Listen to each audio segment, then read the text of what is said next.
বিসমিল্লাহির রহমানির রহিম। আসসালামু আলাইকুম রহমতুল্লাহ। সুপ্রিয় ষষ্ঠ শ্রেণীর শিক্ষার্থীরা, আজকে আমরা আলোচনা করব তোমাদের 2026 সালের যে গণিত বইটি আছে সেই গণিত বইয়ের অনুশীলনী 1.2-এর 1 নাম্বার এবং 2 নাম্বারের যে প্রশ্ন দুইটি আছে, আমরা এই দুইটি প্রশ্ন সুন্দরভাবে সমাধান করার চেষ্টা করব। তো দেখো 1 নাম্বার প্রশ্নে কি বলা আছে, তোমরা যদি একটু বইটি লক্ষ্য করো, এখানে বলা আছে যে 30 থেকে 77-এর মধ্যে মৌলিক সংখ্যাগুলো লেখো। তাহলে 30 থেকে 77-এর মধ্যে মৌলিক সংখ্যাগুলো লিখতে হবে।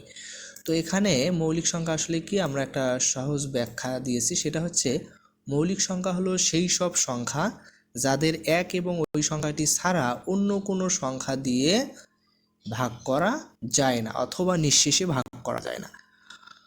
তো তুমি যে কোনো একটা সংখ্যাকে মৌলিক সংখ্যা কিনা সেটা যদি যাচাই করতে চাও, তাহলে সেই সংখ্যাটাকে এক এবং ওই সংখ্যা, যে সংখ্যাটা তুমি নিয়েছো ওই সংখ্যা দিয়েই ভাগ করে দেখবা ওই সংখ্যা ছাড়া, এক এবং যে সংখ্যা নিয়েছো ওই সংখ্যা ছাড়া দেখবা যে আর অন্য কোনো সংখ্যা দ্বারা নিঃশেষে ভাগ করা যায় কিনা। যদি যায় তাহলে সেটা মৌলিক সংখ্যা হবে না, আর যদি না যায় তাহলে সেটা মৌলিক সংখ্যা হবে। তাহলে 30 থেকে 77-এর মধ্যে মৌলিক সংখ্যাগুলো কি কি? 31, 37, 41, 43, 47, 53, 59, 61 এবং 67। ঠিক আছে, এগুলো হচ্ছে 30 থেকে 77-এর মধ্যে মৌলিক সংখ্যা। এখন আমরা 2 নম্বর প্রশ্নটা একটু লক্ষ্য করি। এখানে কি বলা আছে যে সহমৌলিক জোড়া নির্ণয় করো। এখানে আমাদেরকে ক, খ, গ, ঘ 4টা প্রশ্ন দেওয়া আছে সহমৌলিক। তো সহমৌলিক জোড়া আমরা কিভাবে নির্ণয় করব? ধরো আমরা হচ্ছে ক নাম্বারের যে জোড়াটা আছে এইটা নিলাম।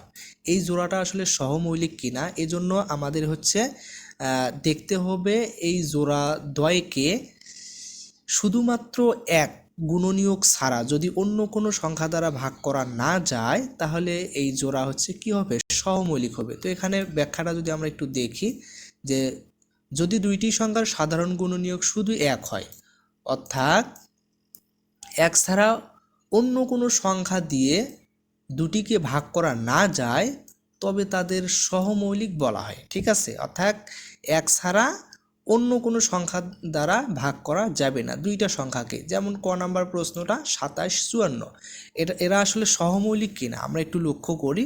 তাহলে 27কে 3 দিয়ে ভাগ করা যায়, 3 নং 27।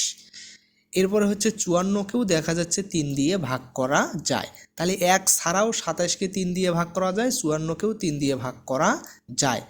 যেহেতু এক ছাড়াও 3 দিয়ে দুটিকে ভাগ করা যায়, তাই এরা সহমৌলিক সংখ্যা নয়। ঠিক আছে, তাহলে উত্তর হবে কি? সহমৌলিক নয়। এরপরে খ নাম্বার প্রশ্নে আমাদেরকে 61, 91 দেওয়া আছে, 63, 91 দেওয়া আছে। তাহলে 63কে আমরা হচ্ছে 7 দিয়ে ভাগ করতে পারি অথবা 9 দিয়ে ভাগ করতে পারি, 7 নং 63। ঠিক আছে, এরপরে হচ্ছে 91কে আমরা হচ্ছে 7 দিয়ে ভাগ করতে পারি, 7 13 91। যেহেতু এক ছাড়াও 7 একটি সাধারণ গুণনীয়ক, তাই এরা সহমৌলিক হবে না। তাহলে উত্তর কি হবে? সহমৌলিক হবে না। এরপরে গ নাম্বার যে প্রশ্নটা, এখানে আমাদের 189 আর 210 দুইটা সংখ্যা দেওয়া আছে। তো আমরা 189 এর অঙ্কগুলোর যদি একটু দেখি, তো এই অঙ্কগুলোর যোগফল হচ্ছে কত? 18 কিন্তু 3 দিয়ে ভাগ করা যায়। এই যে সংখ্যা, অনেক বড় একটা সংখ্যা, তো এই ধরনের সংখ্যাগুলোর ক্ষেত্রে আমরা একটু এভাবে শর্টকাটে ভাবার চিন্তা করব। তাহলে অঙ্কগুলো আমরা জানি যে কোনো একটা সংখ্যার অঙ্কগুলোর যোগফল যদি 3 দ্বারা ভাগ করা যায়, তাহলে প্রদত্ত সংখ্যাটাও 3 দ্বারা ভাগ করা যায়।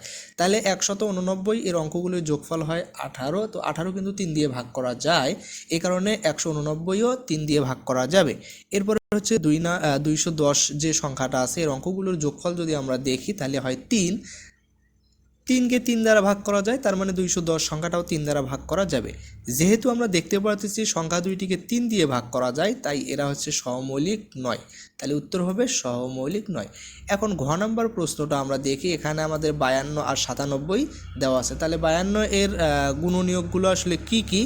1, 2, 4, 13, 26, 52। ঠিক আছে, এরপরে আমরা যদি 97 এর গুণনীয়কগুলো একটু দেখি, তাহলে 1 আর 97, কেননা 97 হচ্ছে একটা মৌলিক সংখ্যা। ঠিক আছে, তো আমরা দেখতেই পাচ্ছি 97। তাহলে এখান থেকে কি দেখলাম? দেখেন, এই দুটি সংখ্যার মধ্যে এক ছাড়া আর কোনো সাধারণ গুণনীয়ক নাই। তাহলে আমরা কি বলতে পারি যে 52 এবং 97 সংখ্যাদ্বয় হচ্ছে সহমৌলিক সংখ্যা। ঠিক আছে, তো আশা করি আপনারা অবশ্যই বুঝতে পেরেছেন।